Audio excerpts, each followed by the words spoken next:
नमस्कार साथियों, आज विद्या भारती ब्रज प्रदेश प्रचार विभाग की ओर से मैं आप सभी का अभिनंदन करता हूं और यह प्रसन्नता का विषय है कि मथुरा उत्तर प्रदेश के अंतर्गत यहाँ एक ऐसे जाने माने ख्याति प्राप्त चिकित्सक, जिसे आप डॉक्टर कहेंगे तो अच्छा है, कि चिकित्सा क्षेत्र में जिनका यहाँ एक बहुत बड़ा नाम है, ऐसे आदरणीय डॉक्टर नीलेश गुप्ता जी यहाँ उपस्थित हैं। मैं उनका अभिनंदन करता हूँ विद्या भारती परिवार की ओर से। डॉक्टर नीलेश न्यूरो सॉल्यूशंस नाम से आपकी यहाँ क्लिनिक है। कुछ समय क्लिनिक पर देते हैं और शेष समय सिम्स नाम का यहाँ एक बहुत बड़ा एक मेडिकल सेंटर है, वहाँ पर आपकी सेवाएं रहती हैं। न्यूरोलॉजी से संबंधित जितनी समस्याएं हैं वो कुछ पाठक जानते हैं और कुछ नहीं जानते हैं। तो हमारा ये प्रयास है कि मुख्यतः बच्चों के अंतर्गत ऐसी बहुत सी बीमारियां होती हैं, बड़ों में भी होती हैं। जब चर्चा होगी तो बड़ों को और बच्चों को दोनों को ही उससे लाभ मिलेगा, क्योंकि वो विषय ही इस प्रकार का है। आदरणीय डॉक्टर साहब बहुत सरल सहज एक व्यक्तित्व हैं और हमारा ये सौभाग्य है कि जो आप जैसे हम कहते हैं ना, हमारा जो विद्या भारती परिवार है, परिवार के ही आप एक अंग हैं, पूर्व छात्र हैं। सरस्वती शिशु मंदिर हमीरपुर में आपकी शिक्षा दीक्षा हुई, वहाँ से फिर स्नेह स्नेह आगे बढ़ते हुए आपने एक उच्च मेडिकल साइंस में एक उच्च शिक्षा प्राप्त की और आजकल यहाँ सेवाएं दे रहे हैं। आदरणीय डॉक्टर साहब, ये सबसे पहले मैं ये जानना चाहूँगा कि ये जो न्यूरोलॉजी से संबंधित जो समस्याएं हैं बच्चों में, ये क्या क्या पाई जाती हैं? जी, सबसे पहले तो मैं आपको धन्यवाद देना चाहूँगा कि आपने मुझे यहाँ बुलाकर ये अवसर दिया कि अपनी बातों को समाज के बीच में रख सकूं। कुछ स्पेसिफिक चीज़ें हैं जो बच्चों में काफ़ी कॉमन होती हैं, जैसे कि दौरे, तो जिसको हम मिर्गी भी कहते हैं, फिट्स भी समाज में लोग फिट्स के नाम से भी जानते हैं। तो ये दौरे की प्रॉब्लम बच्चों में काफ़ी सामान्य होती हैं और ये देखा गया है कि लगभग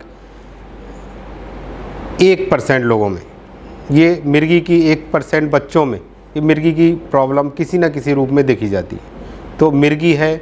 इसके अलावा सर दर्द बच्चों में काफ़ी कॉमन है, जिसमें मुख्यतः माइग्रेन के नाम से जाना जाता है। तीसरा, बच्चों में इन्फेक्शंस काफ़ी कॉमन होते हैं। तो इन्फेक्शंस में न्यूरो इन्फेक्शंस, जैसे दिमाग में टीबी की गांठ, कीड़े की गांठ, जिसे हम एक न्यूरोसिस्टिसर्कोसिस कहते हैं। इसके अलावा और विभिन्न प्रकार की बैक्टीरियल वायरल इन्फेक्शंस, जिसे दिमागी बुखार या मेनिंजाइटिस के नाम से जानते हैं, ये भी बच्चों में कॉमन ला देखी जाती हैं। इसके अलावा जो भी अन्य डिजेनरेटिव डिसीज़ेज, मतलब दिमाग में छीड़ होने की प्रक्रियाएं, जिसके कारण से कुछ तरह की मूवमेंट डिसऑर्डर्स होने लगते हैं।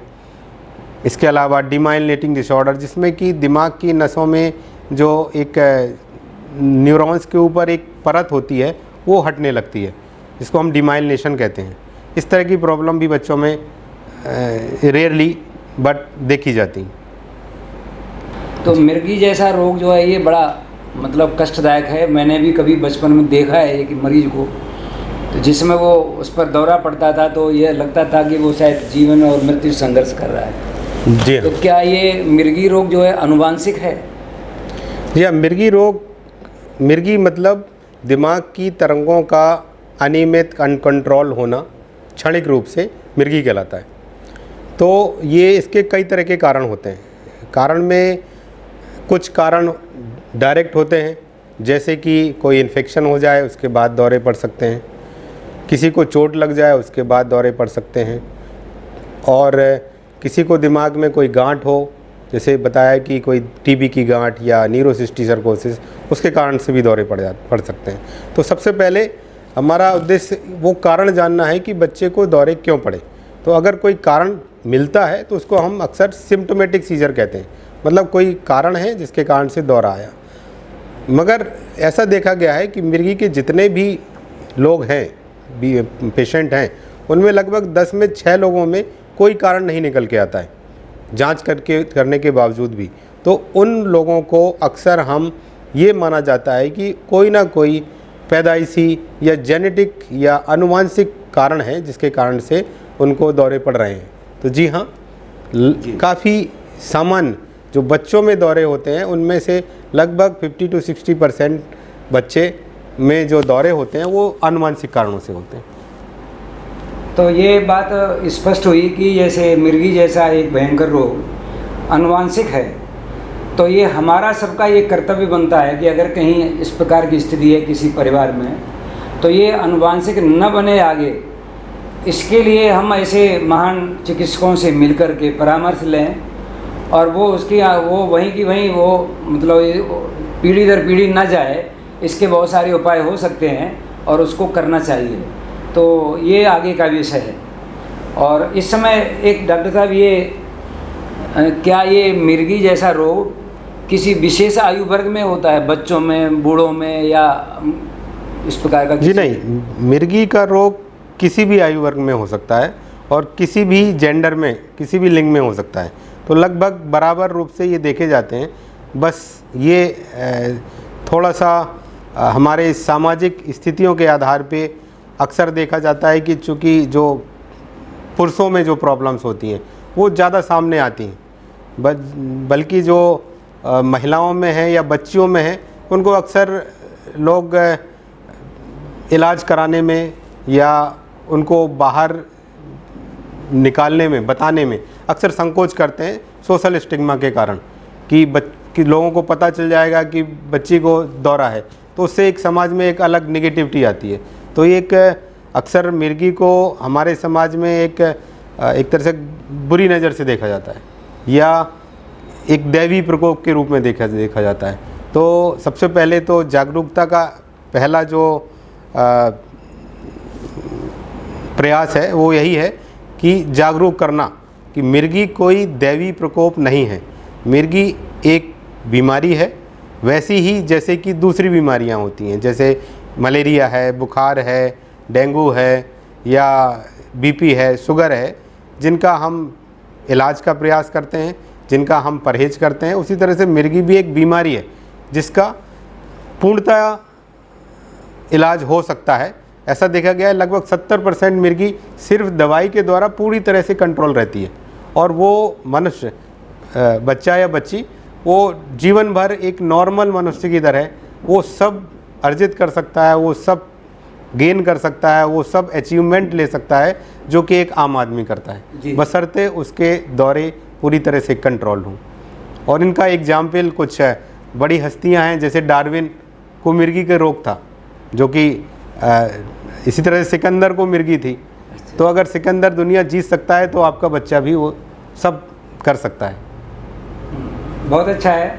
आपने ये अभी सुना कि मिर्गी रोग से प्रायः कभी हम लोग अपने कारण से, अपनी समझ से, अपनी बुद्धि लब्धि से, सामाजिक कारणों से ये मान लेते हैं कि अब ये मिर्गी वाला जो पेशेंट है, मरीज है, अब तो ये एक तरह से ये अछूत हो गया है, मतलब ये इससे दूरी बनाए रखना है। तो ऐसा नहीं करना है। आपने देखा होगा कि कुष्ठ रोगों के बारे में बहुत सारी बातें, ये कोढ़ी है, इससे दूर रहो। तो कोई भी रोग किसी भी जैसे जेंडर में, किसी भी लिंग में, किसी भी जाति में, किसी भी वर्ग में हो सकता है, परंतु ये भेद नहीं करना चाहिए। जी हाँ, और मैं यहाँ पे क्लियर करना चाहूँगा कि मिर्गी रोग संक्रामक नहीं है। दूसरी बीमारियाँ संक्रामक, जैसे कुष्ठ रोग कहा या टीबी है, ये संक्रामक है, जो छूने से या हवा एक से दूसरे में जाने से, जिसे एरोसोल कहते हैं, उसके द्वारा फैल सकती हैं, इन्फेक्शन हो सकता है। लेकिन मिर्गी में इस तरह के कोई भी चांस नहीं है, क्योंकि ये कोई इन्फेक्शन नहीं है, ये एक तरह की दिमाग की संरचना में होने वाले अंतर के कारण होता है। तो ये अगर कोई हमारे पड़ोस में मिर्गी का कोई पेशेंट है, मरीज है, तो वास्तव में उसे हमारे प्यार की ज़रूरत है, उसे आत्मीयतापूर्वक सहयोग की ज़रूरत है, उसे दुत्कारना नहीं है, उसके प्रति उपेक्षा का भाव नहीं रखना। ये बात स्पष्ट है, ये ठीक होने वाला रोग है। उसके बारे में कोई ऐसी धारणा नहीं बनाए कि अब ये इस परिवार में कोई अगर इस प्रकार का रोगी है तो अब वो तो ठीक नहीं होगा, ये इस प्रकार का, ऐसी कोई गलत धारणा हमें नहीं बनानी चाहिए। तो ये बात एक स्पष्ट हो गई है कि ये संक्रामक रोग पूर्णतः ठीक होने वाला, मतलब ये संक्रामक रोग नहीं है और मिर्गी पूर्णतः ठीक होने वाला रोग है, बल्कि इसमें जो परिवार के लोग हैं वो संवेदनशील बने रहें, मरीज के प्रति विश्वास रखें कि वो ठीक हो सकता है। दूसरी बात ये है डॉक्टर साहब कि विशेष रूप से जिन परिवारों में अगर कहीं कोई मिर्गी का मरीज है तो उस परिवार के लोगों को किस प्रकार का व्यवहार करना चाहिए उस पर उनकी? जी हाँ, देखिए सबसे पहले तो मिर्गी के बारे में जानकारी रखें, जिससे हमें ये पता चलेगा कि किसी को भी परिवार के सदस्य को अगर उस तरह के लक्षण आते हैं तो वो मिर्गी हो सकते हैं। जैसे कि मिर्गी बेसिकली कई तरह के लक्षणों के साथ हो सकती है। ये निर्भर करता है कि दिमाग के किस भाग में दिमाग की तरंगें अनियमित हो रही हैं, अनकंट्रोल्ड हो रही हैं।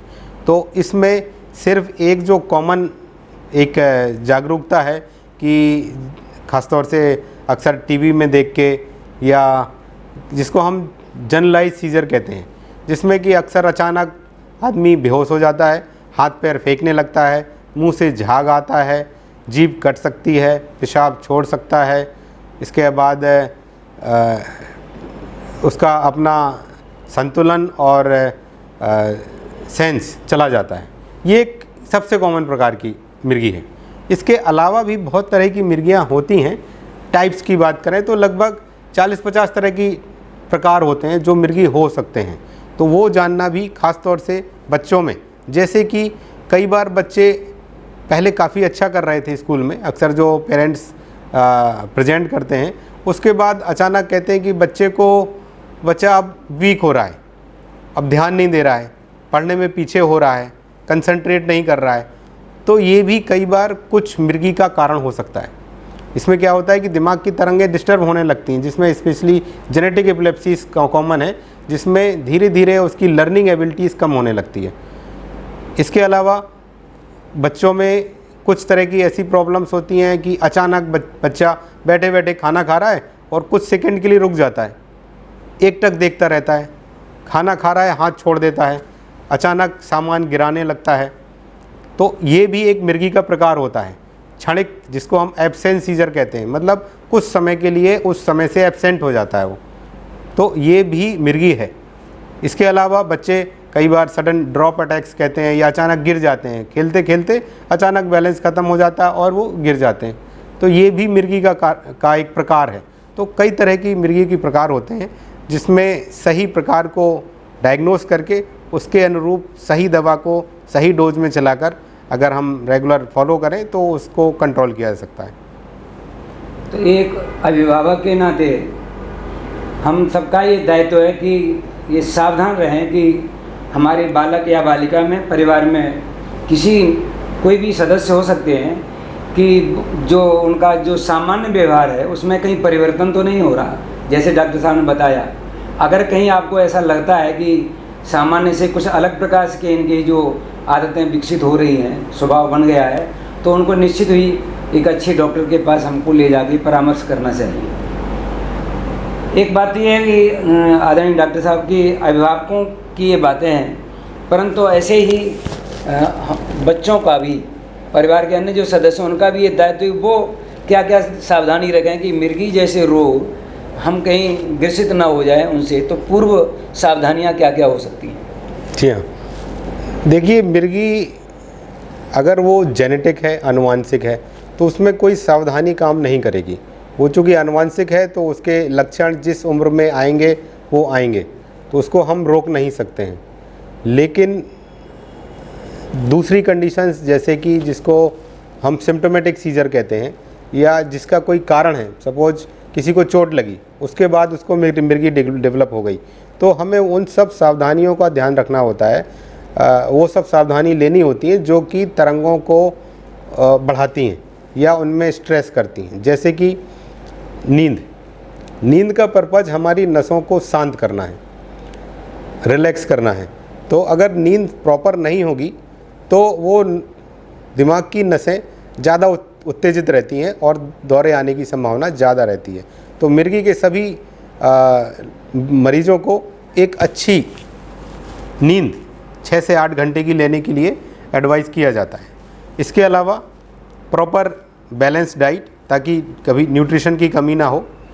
रेगुलर जो भी हमें फिजिकल एक्टिविटी करनी है उसको करना चाहिए। स्ट्रेस, अचानक वाला स्ट्रेस, उससे बचना चाहिए, जिसके कारण से अचानक दिमाग की तरंगें उत्तेजित ना हो। रात्रि जागरण बिल्कुल जैसे बताया कि नहीं करना चाहिए। अक्सर देखा गया है कि जो बच्चे या बड़े जिनका दौरे अक्सर कंट्रोल रहते हैं, लेकिन अचानक किसी शादी बारात में जाने के बाद रात्रि जागरण करते हैं और उसके अगले दिन उनको दौरे पड़ जाते हैं। तो हमें उन चीज़ों से बचना चाहिए जो कि दौरे को एग्रीवेट करते हैं, बढ़ाते हैं। और एक और चीज़ जो सबसे इम्पोर्टेंट जो आपने पूछा और मैंने नहीं बताया अभी तक, कि क्या करें अगर किसी को दौरा आ जाता है। वो कहीं पर भी आ सकता है, ऑफिस में आ सकता है, स्कूल की क्लास में आ सकता है और घर पर आ सकता है। तो उस समय प्राथमिक उपचार क्या करें?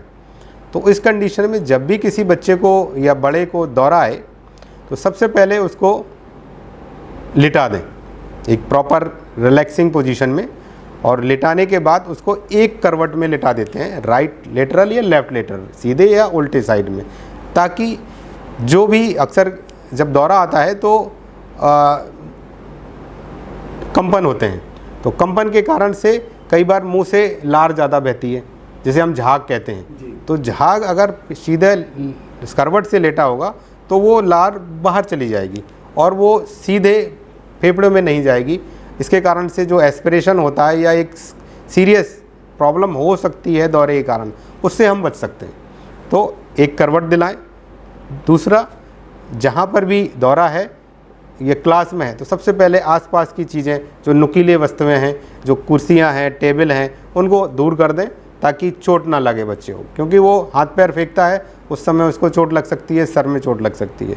तीसरा, सर के नीचे कोई ना कोई तकिया रखें, कोई कपड़ा रख सकते हैं, या फिर अगर कुछ नहीं है तो बच्चे का हाथ फोल्ड करके उसके सर के नीचे लगा देते हैं ताकि उसके सर को चोट ना लगे।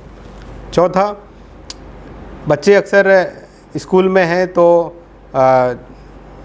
शर्ट पहने होते हैं, कुछ स्कूलों में बच्चे टाई भी लगाते हैं, तो उस कंडीशन में सांस की प्रॉब्लम हो सकती है। तो सबसे पहले उनके सारे कपड़ों को, बेल्ट है या टाई है या ऊपर का बटन है, उसको खोल दें ताकि प्रॉपर वायु का प्रवाह हो सके। इसके बाद उस बच्चे को एक पोजीशन में, जो बताया कि राइट या लेफ़्ट लेटरल पोजीशन में, साइड में करवट के साथ, उसको आराम से पकड़ के रखें। उसको बहुत तेज़ से ना पकड़ें, इतनी तेज़, कई बार क्या होता है मूवमेंट होता है तो हम चाहते हैं कि उसको रुक जाए, वो मूवमेंट दबा देते हैं, तो उससे उसको ऑक्सीजन लेने में प्रॉब्लम होती है। तो ये नहीं करना है, सिर्फ पकड़ के रखना है और चोट से बचाना है। प्रायः क्या देखा जाता है कि कोई भी दौरा 2 से 3 मिनट में, अक्सर 30 सेकंड से लेकर के 2 या 3 मिनट में स्वतः ही रुक जाता है, हम कोई इलाज दें या ना दें, लगभग 90% केस में। तो हमें सिर्फ ये 2-3 मिनट धैर्य की आवश्यकता होती है। तो धैर्य से हम उस 2-3 मिनट को निकालें, चोट ना लगने दें और बलगम को या थूक को अंदर ना जाने दें। उसके बाद वो दौरा अपने आप भी बंद हो जाएगा, और बंद होने के बाद पुनः अक्सर होश पूरा आ जाता है, और उसके बाद हम जल्द से जल्द जो भी चिकित्सक परामर्श लेना है या ट्रीटमेंट लेना है उसके लिए हम जा सकते हैं। तो उस दौरान को पास करना होता है। और एक बहुत ज़रूरी, अगर हम कई लोग हैं, उसका एक टाइम नोट कर सकते हैं कि बच्चे को दौरा कितनी देर तक आता है। कोई भी दौरा जो 5 मिनट से ज़्यादा अगर कंटिन्यू करे तो वो ख़तरनाक होता है और उससे एक जान का खतरा हो सकता है। तो यूजुअली 80-90% तो 2-3 मिनट में बंद हो जाते हैं, लेकिन 10% में ऐसा भी होता है कि वो 5 मिनट से ज़्यादा और फिर लगातार हो सकता है कंटिन्यू। तो उस कंडीशन में अगर लगातार होता है तो जल्द से जल्दी चिकित्सक परामर्श लें और ट्रीटमेंट कराएं, मतलब हॉस्पिटलाइज करें उसको, ताकि जान का खतरा ना रहे। तो ये प्राथमिक उपचार है जो कि हम घर में ही कर सकते हैं। तो ये जो जिस समय दौरा पड़ता है उस समय हमारे लिए जो करणीय कार्य हैं वो आदरणीय डॉक्टर साहब ने बताया। प्रायः हम लोग घबरा जाते हैं। विद्यालय में अगर किसी बच्चे को आता है तो बच्चे भी घबराएंगे, और क्योंकि उन्होंने ये पहले कुछ देखा नहीं, और जो अध्यापक हैं या आचार्य हैं वो भी घबरा जाते हैं। परिवार में पड़ोस में कहीं होता है तो वो घबरा जाते हैं। तो उस समय धैर्य की आवश्यकता है, और उस समय तत्काल हम जो प्राथमिक सुविधाएं दे सकते हैं, उपचार दे सकते हैं, वो आदरणीय डॉक्टर साहब ने जो बताया वो हमारे लिए करणीय है। इसका हमें अत्यंत ध्यान रखना चाहिए। वो चाहे अपने परिवार की घटना हो, चाहे पड़ोस की हो, कहीं की भी हो, हमारी ये अंदर ये मानवीय संवेदना चाहिए कि अगर कोई भी व्यक्ति अगर पीड़ित है तो हम उसकी तत्काल सेवा कर सकें। एक और चीज़ मैं जोड़ना चाहूँगा, माफ़ी चाहता हूँ, कि क्या ना करें। ये तो मैंने बताया कि क्या करें, लेकिन क्या ना करें। तो जब भी दौरा आता है तो सबसे इम्पोर्टेंट है कि उसके मुँह में कोई भी वस्तु ना डालें। अक्सर क्या होता है कि जब दांत चलते हैं, जर्क्स आते हैं, तो कभी हम पेन डाल सकते हैं या फिर चम्मच को डालने की कोशिश करते हैं। तो कोई भी हार्ड ऑब्जेक्ट उसके मुंह में ना डालें, ताकि अगर हार्ड डालेंगे कंपन होगा तो दांत टूट सकता है, दांत अंदर भी जा सकता है, स्प्रेड हो सकता है, तो ये जान का खतरा हो सकता है। तो कोई भी हार्ड ऑब्जेक्ट मुंह में ना डालें। अगर दांत जीभ कटने की संभावना है तो कोई कपड़ा या रूमाल हल्का सा दांतों के बीच में लगा सकते हैं, नंबर 1। नंबर 2, जब दौरा आए उस समय कोई भी खाने का पदार्थ, चाहे वो चाय हो, कॉफ़ी हो, पानी हो, बिस्किट हो, अक्सर क्या होता है कि हम पानी देने की कोशिश करते हैं कि हो सकता है कि प्यास लगी हो उसको। तो ये कोई भी चीज़ जब तक होश ना आ जाए तब तक उस मरीज़ को के मुंह में कोई भी तरल पदार्थ या सेमी सॉलिड ना डालें, क्योंकि ये जानलेवा हो सकता है। उस समय वो सेंस में नहीं होता है और वो एस्पिरेट कर सकता है, सांस की नली में जा सकता है और जान जा सकती है। नंबर 3, जो एक कॉमन भ्रांति है कि जूता सूंघाना है या चप्पल सूंघाना है या मोजे सूंघाने हैं, और कुछ एरियाज़ में लोहा टच करने की एक प्रथा है कि ये जानते हैं कि बिजली की तरंग है ये, और जो लोहे के थ्रू नीचे उतर जाएगी। तो ये सब भ्रांतियां हैं जिनका मेडिकल साइंस के अनुसार कोई इलाज में पार्ट नहीं है। जैसा कि बताया कि कोई भी दौरा 2-3 मिनट में अपने आप ही स्वतः ही बंद हो जाता है। तो आप सूंघाएंगे तब भी बंद होगा, नहीं सूंघाएंगे तब भी बंद होगा। तो हम अक्सर उसको जोड़ देते हैं कि ये कि जूता सूंघाने के कारण ऐसा हुआ, ठीक हो गया। तो ये नहीं करना है। उससे क्या है कि एक तो इन्फेक्शन के चांस ज़्यादा होते हैं और एक गलत प्रथाएं आगे बढ़ती चली जाती हैं। तो हमें उनको रोकने की ज़रूरत है। तो इस प्रकार की गलत आदतें भी न पैदा हो जाए। समाज में जो भ्रांतियाँ फैली रहती हैं उनको भी दूर करने की आवश्यकता रहती है और उसे बचना चाहिए। तो ये बहुत सी बातें जो मिर्गी से संबंधित थी वो यहाँ पर स्पष्ट हो गई हैं। तो एक बात, जैसे हमने जैसे कुछ बातें ऐसी हैं, एक प्रश्न में दूसरे प्रश्न का भी उत्तर कभी कभी आ जाता है। बहुत सी बातें स्पष्ट भी हो गई हैं, कुछ छूट जाती हैं। तो वो पुनः जैसे कहें कि पुनरावृत्ति तो नहीं है, परंतु हम लोग पुनर्स्मरण कर सकते हैं। जैसे कि हमारी जो हेल्दी हैबिट हैं, स्वास्थ्य हमारा अच्छा बना रहा है, उसके कौन कौन सी टिप्स हो सकते हैं, कौन सी आदतें हो सकती हैं, बच्चों की, घरों में और लोगों की भी। तो ऐसी डॉक्टर साहब कौन सी चीज़ें हो सकती हैं? देखिए, स्वास्थ्य में एक हेल्थ के लिए हम 3 चीज़ों को इंक्लूड करते हैं: physical, mental and social wellbeing. मतलब एक बच्चा या बड़े फिजिकली स्वस्थ होना चाहिए, मेंटली स्वस्थ होना चाहिए और सोशली या स्पिरिचुअली भी स्वस्थ होना चाहिए, तभी हम उसको स्वस्थ बोलते हैं। सिर्फ फिजिकल स्वास्थ्य होना ज़रूरी नहीं है। तो मेंटल स्वास्थ्य के लिए भी वो सभी प्रयास करना चाहिए कि ताकि हम स्वस्थ रह सकें। तो मेंटल हेल्थ में एक नींद, जैसे हम कहते हैं कि नींद, एक अच्छी नींद हमारे स्वास्थ्य का एक इंडिकेटर है, परिचायक है। अगर किसी को नींद नहीं आ रही है, इसका मतलब कहीं ना कहीं उसके स्वास्थ्य में प्रॉब्लम हो रही है। तो उसको एक पुनः इंट्रोस्पेक्ट, मतलब अपने अंदर झांकना चाहिए कि शरीर में क्या प्रॉब्लम हो रही है, कि ये नींद मेरी ख़राब हो रही है। तो अक्सर नींद बहुत इम्पॉर्टेंट है। तो बच्चों में 7 से 8 घंटे की, बड़ों में 5 से 6 घंटे की मिनिमम नींद होनी चाहिए। इसके अलावा दूसरी है डाइट। तो जैसा कहते हैं कि स्वस्थ शरीर में ही स्वस्थ विचार आते हैं। तो सबसे पहले तो शरीर को स्वस्थ रखना चाहिए ताकि अच्छे विचार आएँ। दूसरा डाइट भी हमारी एक संतुलित होनी चाहिए। जिसमें कि हम यूजुअली कार्बोहाइड्रेट, फैट, प्रोटीन सब एक संतुलित मात्रा में यूज करें और ज़्यादातर खाना नेचुरल फॉर्म में लें। बाहर के जो फास्ट फूड जिसे कहते हैं, फास्ट फूड मतलब रेडीमेड फूड, उनसे बचें, जिससे पेट तो भर जाता है लेकिन न्यूट्रिशियस जो न्यूट्रिएंट्स हैं काफ़ी कम मात्रा में शरीर के अंदर पहुंचते हैं, जिससे विभिन्न प्रकार की बीमारियां हमारे अंदर स्टार्ट होती हैं। तीसरा चीज़ है स्वस्थ रहने के लिए फिजिकल एक्टिविटी। तो जो भी हमारे शरीर में कार्य प्रणाली है उसका यूज ज़रूर होना चाहिए। जैसे हमारा शरीर में मांसपेशियां हैं, हड्डियां हैं, तो इनका काम है मूवमेंट करने का। तो फिजिकल एक्टिविटी उन्हें मूवमेंट करने का एक पर्पस देती है जी। तो अगर हम जितना फिजिकल एक्टिविटी करेंगे वो हमारी मांसपेशियां, हमारी हड्डियां उतना ही स्वस्थ रहेंगी, उतना ही एक्टिव रहेंगी। तो और जिसका विभिन्न पॉजिटिव फाइंडिंग्स होती हैं, जैसे कि अगर हम मूवमेंट करेंगे, फिजिकल एक्टिविटी करेंगे तो वेट गेन नहीं होगा। वेट गेन नहीं होगा तो शुगर या ब्लड प्रेशर इस तरह की प्रॉब्लम से हम बच सकते हैं। तो रेगुलर यूजुअली अगर हम एग्जैक्टली कहा जाए तो हफ्ते में 150 मिनट या 30 मिनट प्रतिदिन और हफ्ते में कम से कम 5 दिन तक हमें मीन्स विगरस फिजिकल एक्टिविटी, एक व्यायाम करना चाहिए, जो कि पर्याप्त होता है अपने आप को स्वस्थ बनाने के लिए। तो ये स्वस्थ खाना, regular physical activity, good sound sleep और अच्छे विचार, ये आपको स्वस्थ रखने में काफ़ी हेल्प करते हैं। आपने सुना अभी आजकल प्रायः ये देखने में आता है कि जो बच्चे हैं या हम बड़े हैं, कोई भी हो सकते हैं, बैठने का स्वभाव एक तरह से ज़्यादा बन गया है।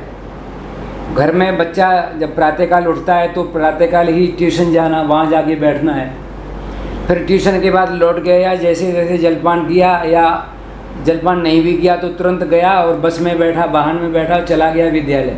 फिर विद्यालय में भी उसे 5-6 घंटे लगातार बैठना, वहाँ के बाद फिर आया, लौट के फिर थोड़ा आराम किया, फिर जाकर के फिर उसे ट्यूशन चला गया, फिर वो वहाँ बैठा है। तो खेलने कूदने का जो फिजिकल एक्टिविटी जैसे डॉक्टर साहब ने बताई वो कम हो गई है। अगर ये ऐसी कम बनी रही तो फिर निश्चित रूप से बालक अस्वस्थ होगा हमारा सबका। तो ये कैसे एक्टिविटी बढ़ाई जा सकती है, तो ये बहुत आवश्यक है। मानसिक रूप से भी आपने बनाया, स्पिरिचुअल जो बताया, आध्यात्मिक विकास भी बच्चे का हो, तो उस दृष्टि से भी बहुत सारी क्रियाएं हैं, वो हम सब माता पिता को इसलिए करनी चाहिए कि वो हमारा दायित्व है। अब बच्चों में ये भी देखने में आता है कि दिमागी बुखार जो है बहुत ज़्यादा प्रचलन में आ जाता है, विशेष रूप से वर्षा काल के बाद। तो दिमागी बुखार, इससे बचा कैसे जाए और क्या क्या इसमें सावधानियां रखनी चाहिए, क्योंकि बड़ा ही गंभीर है ये। तो बड़ी चिंता भी हो जाती है कि ऐसी स्थिति में अब क्या करें, तो इसके बारे में कुछ मार्गदर्शन करने का था जी। दिमागी बुखार बेसिकली कई तरह से हो सकता है। उसका बुखार मतलब इन्फेक्शन, तो अक्सर विभिन्न प्रकार के इन्फेक्शन अलग अलग समय में, जैसे बरसात में या ये गर्मियों में, ये मच्छर काफ़ी बढ़ जाते हैं, तो जिसके कारण से मलेरिया होता है। और मलेरिया अगर का इलाज शुरुआती ना हो तो अक्सर वो दिमाग में भी लक्षण आने लगते हैं, जिसको हम सेरेब्रल मलेरिया कहते हैं। तो जिसके कारण से भी बच्चा बेहोश हो सकता है, दौरे आ सकते हैं और ज़्यादा समय तक रहने पर जानलेवा भी हो सकता है। तो हमें सबसे पहले जैसे ही कोई लक्षण आए एक मेडिकल ओपिनियन लेना चाहिए, डॉक्टर से परामर्श लें और जल्द से जल्द उसका उपचार शुरू करें, ताकि कोई भी बीमारी बिगड़ने ना पाए और एक खतरनाक स्तर तक ना पहुँचे। बचाव करें, ये तो मलेरिया हो गया तब की बात है, उससे पहले हम मच्छरों से बचें, मच्छरदानी लगाएं और मॉस्किटो रिपेलेंट्स हैं, जो भी चीज़ें हैं उनका उपयोग करें। एक ये, दूसरा डेंगू भी मच्छर के द्वारा होता है, तो उसके लिए भी पानी का भराव ना रखें, तो इससे बचाव कर सकते हैं। और अगर हो गया है तो जल्द से जल्द जो भी चिकित्सीय परामर्श है उसको फॉलो करें। हम एक लास्ट स्टेज पे ना पहुँचें कि जब चीज़ें काफ़ी हाथ से निकल जाती हैं, तब हम अगर परामर्श लेते हैं तो कई बार वो चीज़ें इरिवर्सिबल हो जाती हैं। तो इसके अलावा कुछ इन्फेक्शंस होते हैं, जैसे बैक्टीरियल इन्फेक्शन, वायरल इन्फेक्शन और हाइजीन, इसका सीधा संबंध हाइजीन से जी। है। तो अगर प्रॉपर हाइजीन को हम मेंटेन करें तो इस तरह के इन्फेक्शन से बच सकते हैं। साफ़ पानी का इस्तेमाल करें ताकि वायरल जो डिसीज़ हैं वो उनसे बच सकें, और आसपास सफाई रखें। तो जो भी बुखार के कारण हैं अगर उनसे हम बचें तो इस तरह के दिमागी बुखार से बच सकते हैं। और अगर हो जाए तो जो भी प्रॉपर ट्रीटमेंट है अगर जल्दी शुरू किया जाए तो हम किसी भी प्रकार की जो लॉन्ग टर्म डिफिसिट्स हैं, लॉन्ग टर्म प्रॉब्लम्स हैं, उनसे बच सकते हैं। ये आपने बहुत महत्वपूर्ण जानकारी प्राप्त की। जो स्वच्छता का जो विषय है, आपने कहा हाइजीन परिवार के अंदर, व्यक्तिगत जीवन में, मानसिक भी, बौद्धिक भी, सब प्रकार की होनी चाहिए। तो परिवारों में प्रायः ये देखा जाता है कि किचन है तो किचन में बर्तन गंदे पड़े हैं, जब वो बर्तन धोने वाली आएंगी तो तभी वो धुलेंगे, नहीं तो पूरे दिन के बर्तन, फिर दिन रात हुई तो रात के बर्तन पड़े रहते हैं। यद्यपि वो बहुत अच्छी, बहुत बढ़िया महंगी आजकल की जो मॉड्यूल किचन है वो बनी हुई है, परंतु वो निर्भर हैं हमारे कर्मचारियों पर कि वो जब आएंगे तब उसकी सफाई होगी। अथवा परिवार में झाड़ू पोंछा अन्य अन्य सब चीज़ें हैं, कहाँ कौन सी चीज़ें हैं, ये सब आप लोग जानते हैं भली तरह। यद्यपि इसमें बहुत ज़्यादा चेतना भी आई है, परंतु प्रायः जो सामान्य और कुछ अन्य जो नासमझ लोग हैं कई बार परिवार में बहुत ज़्यादा ध्यान नहीं देते। तो ये हमारी ड्यूटी ये है, हमारा ये कर्तव्य है कि परिवार में मच्छर पैदा ना हो। मच्छरों का प्रकोप स्वतः ही हम उससे बच जाएंगे तो फिर डेंगू है, दिमागी बुखार, उनसे बचा जा सकता। इसको थोड़ा जो कहा गया है उसको आप ज़्यादा समझें, उसके कारणों पर जा कर के उस पर हमें इस पर विराम लगा सकते हैं। लेकिन डॉक्टर साहब, ये जो सामान्यतः जो बच्चों में एक सामान्यतः जनरली ये शिकायत है कि छोटे छोटे बच्चे भी हर बार ये कहते हैं सिर में दर्द हो रहा है। मम्मी पापा, उनके माता पिता सुबह उठाते हैं, बेटा उठो, सुबह हो गया, जल्दी अब तैयार हो, तो वो कहते हैं अभी सिर में दर्द हो रहा है। तो बार बार ये शिकायत करते हैं। तो ऐसी समस्याएं, ऐसा तो नहीं है कि किसी एक बड़ी गंभीर बीमारी के लक्षण ये पनप रहे हों बच्चों में? जी देखिए, बच्चों में सर दर्द ये भी एक न्यूरोलॉजी के पॉइंट से देखा जाए तो काफ़ी कॉमन प्रॉब्लम है। तो ये देखा जाता है कि लगभग बच्चों में, लगभग 40% बच्चों में किसी न किसी रूप में सर दर्द देखा जाता है, जिसमें कि एक सर दर्द का प्रकार होता है जिसे हम माइग्रेन कहते हैं। तो चाइल्डहुड माइग्रेन वो भी काफ़ी कॉमन है। तो बच्चों में सर दर्द एक सामान्य चीज़ है। तो सबसे पहले अगर किसी को भी सर दर्द होता है तो हमें देखना चाहिए कि वो सर दर्द किस कारण से होता है। कुछ कॉमन हेडेक होते हैं, सामान्य सर दर्द होते हैं, जैसे कि किसी को बच्चों को अक्सर जुकाम होता है, कॉमन कोल्ड, तो कोल्ड के कारण से भी सर दर्द हो सकता है। डेंगू मलेरिया हो जाए तो उसके कारण से भी सर दर्द हो सकता है। सिंपल वायरल फीवर अक्सर कॉमन होता है, उसके कारण से भी सर दर्द हो सकता है। तो ये सामान्य सर दर्द है। इसके अलावा भी कई बार अगर कोई सर दर्द बार बार होता है और एक रूटीन से हो रहा है और बीच में बच्चा पूर्णतः स्वस्थ है लेकिन उसके बाद फिर से सर दर्द होता है, अक्सर धूप में जाने पे सर दर्द ज़्यादा होता है, शोर में बढ़ जाता है, तो ये एक स्पेशल बीमारी जिसे माइग्रेन कहते हैं, इसके लक्षण हो सकते हैं। आधे सर में दर्द होता है, सर दर्द के साथ उल्टियाँ होती हैं या उल्टी जैसा फील करता है, तो ये माइग्रेन के लक्षण हैं। तो उसको हमें डॉक्टर की सलाह से कुछ दवाइयों के द्वारा व कुछ परहेज के द्वारा उस पर हम कंट्रोल पा सकते हैं। इसके अलावा कहीं ये कोई ख़तरनाक चीज़ तो नहीं, उसके लिए अगर दर्द डॉक्टर से सलाह लें। कुछ दर्द ऐसे हैं जो किसी भी स्पेसिफिक कारण में फिट नहीं होते हैं और दर्द लगातार है, आँखों में नज़र की प्रॉब्लम है, बढ़ रहे हैं, साथ में उल्टियाँ हो रही हैं, फीवर आ रहा है, तो ये खतरनाक हो सकता है। दिमागी बुखार के कारण से भी सर दर्द हो सकता है। दिमाग के अंदर कोई गांठ पर पनप रही है, जैसे टीबी की गांठ है या कुछ, उनके कारण भी दर्द हो सकते हैं। तो उसके लिए प्रॉपर चिकित्सीय सलाह की ज़रूरत है। और अगर एक रूटीन टेस्ट में वो प्रॉब्लम्स नहीं आती हैं तो हम एक सामान्य सर दर्द के रूप में उसका इलाज ले सकते हैं। तो सामान्य जो सिर दर्द है उसको भी हमें कई बार इग्नोर कर देते हैं, किसी न किसी कारण से, आज नहीं, कल नहीं, परसों नहीं, फिर ठीक हो जाएगा। तो ये ठीक नहीं है। ये जैसे आपने बताया कि अगर वो हो सकता है कि अंदर अंदर कोई गांठ हो और वो पनप रही हो, बड़ी समस्या बन जाए, तो इसका ध्यान रखना बहुत आवश्यक है। डॉक्टर साहब, आजकल गर्मियाँ प्रारंभ हो गई हैं और गर्मी के समय अनेक प्रकार की समस्याएं बढ़ जाती हैं। तो इसमें बच्चों को कैसे मतलब सुरक्षित रखा जाए भिन्न भिन्न रोगों से, विशेष रूप से ये जो इस प्रकार के रोग हैं, तो हम लोगों को माता पिता को क्या सावधानी रखनी चाहिए? जी देखिए, गर्मियाँ में टेम्परेचर, हाई टेम्परेचर एक प्रॉब्लम होता है और बच्चों में अक्सर चूँकि बच्चे थोड़ा से कंसर्न कम होते हैं, अगर खेल रहे हैं तो खेल रहे हैं, पानी का हाइड्रेशन पुअर होता है, पानी टाइम से नहीं लेते हैं तो अक्सर डिहाइड्रेशन होने लगता है। तो डिहाइड्रेशन एक कॉमन प्रॉब्लम है। तो बच्चों को समय समय पर एक आदत डलवाएं और स्वयं भी पानी की कमी ना होने दें। तो समय समय पर पानी लें। इसके अलावा जो भी डार्क कपड़े ना पहनाएं जिससे कि गर्मी ना बढ़े, प्रॉपर कैप लगाएं या जिससे लू ना लग सके, और इसके अलावा प्रॉपर लिक्विड फूड ज़्यादा दें उन्हें, फ्रूट्स दे सकते हैं ताकि बॉडी के अंदर पानी की कमी नहीं होनी चाहिए। जब पानी की कमी होती है तो जो टेम्परेचर है एक अलग लेवल में सेट हो जाता है, उससे फीवर या हम जिसे हीट स्ट्रोक कहते हैं वो होने की संभावना होती है।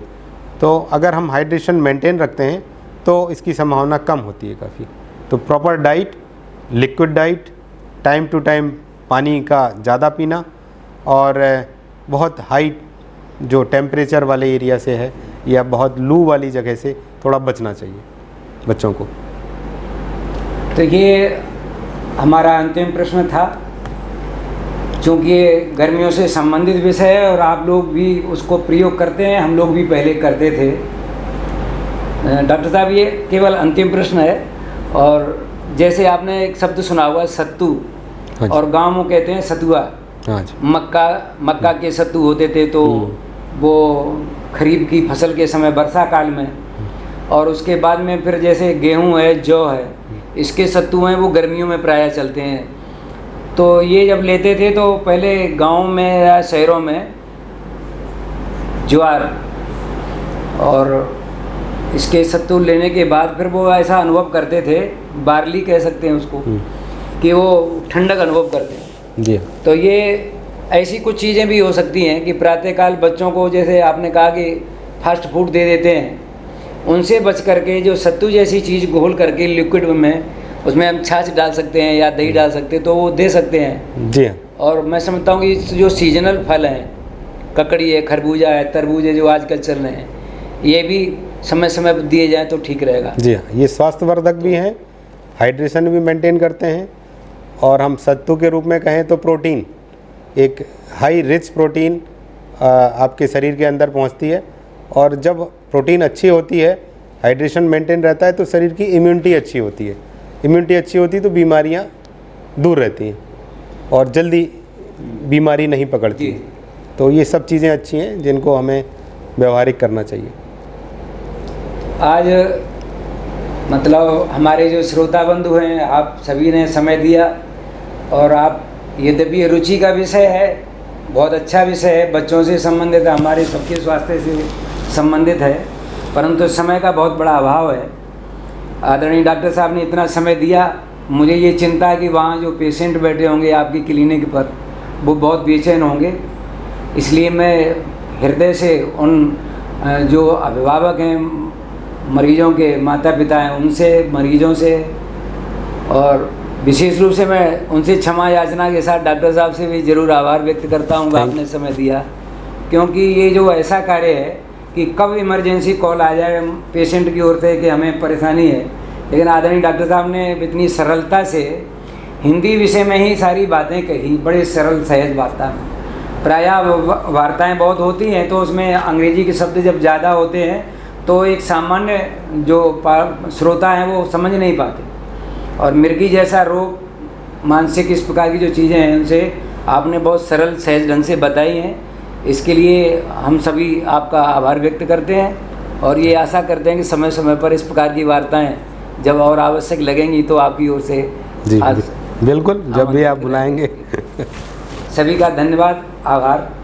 ये जो वीडियो है, मैंने पहले भी आपसे कहा था, ये व्यावसायिक चैनल नहीं है, विद्या भारती ब्रज प्रदेश यूट्यूब, ये एक जानकारी के लिए है। तो ये जानकारी अधिक से अधिक लोगों तक जाए, इसलिए इस चैनल को सब्सक्राइब करके शेयर भी कीजिए और आपस में चैटिंग भी कर सकते हैं। कुछ जानकारी और चाहेंगे तो आपको मिल जाएगी, तो ये आप ज़रूर करते रहिए। धन्यवाद, नमस्कार। नमस्कार।